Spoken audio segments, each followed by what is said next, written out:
Hi friends, welcome to my YouTube channel Mahitha vlogs. ఈరోజు నేను మీకు ఆంధ్ర వాళ్ళకి ఎంతో ఇష్టమైన గోంగూర పచ్చడి ఎలా చేయాలో చూపిస్తాను. ఈ పచ్చడి ఒక ఫ్రిడ్జ్లో పెట్టుకుంటే ఒక 10 to 15 డేస్ వరకు నిల్వ ఉంటుంది, ఆనియన్ వేసుకోకుండా చేసుకుంటే. సో ఆనియన్ వేసుకుంటే ఫ్రిడ్జ్లో పెట్టుకుంటే ఒక 4-5 డేస్ ఉంటుంది. సో ముందుగా దీనికి నేను ఒక 40 నుంచి 45 వరకు ఎండుమిర్చి తీసుకున్నాను. దాంట్లోనే కొంచెం ఇంగువ, ఆవాలు, ధనియాలు, మెంతులు వేసుకొని దాంట్లో కొంచెం ఆయిల్ వేసుకొని ఎండుమిర్చి బాగా ఫ్రై చేసుకున్నాను. ఎండుమిర్చి బాగా ఫ్రై చేసుకోవాలి. కొంచెం కలర్ చేంజ్ అయ్యి కొంచెం బ్రౌనిష్ షేడ్లో వచ్చే వరకు బాగా వేయించుకోవాలి. మీలో ఎంతమందికి ఈ గోంగూర పచ్చడి అంటే ఇష్టమో నాకు చెప్పండి. వేడి వేడి అన్నంలో పచ్చడి వేసుకొని కొంచెం నెయ్యి వేసుకొని ఏమైనా అప్పడం కానీ ఆమ్లెట్ కానీ పెట్టుకొని తింటే చాలా బాగుంటుంది కదా.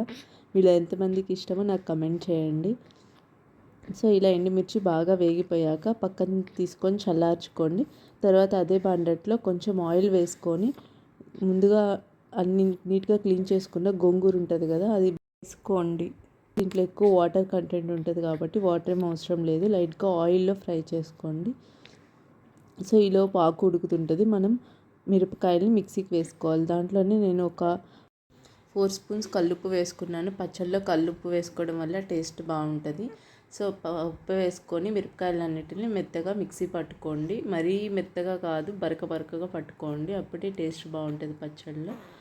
చూడండి, గోంగూరలో మనం నీళ్ళేం వేయలేదు కదా, నీళ్ళన్నీ ఊరి బాగా మెత్తగా అయిపోయింది. ఇంకొంచెం సేపు ఉడికిస్తే గోంగూర ఉడికిపోతుంది.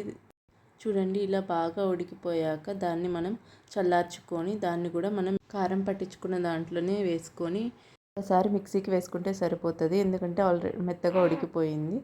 అంతే, ఎంతో టేస్టీగా ఉండే ఆంధ్ర స్పెషల్ గోంగూర పచ్చడి రెడీ. ఆనియన్స్ వేసుకుంటే ఇంకా టేస్ట్ బాగుంటుంది.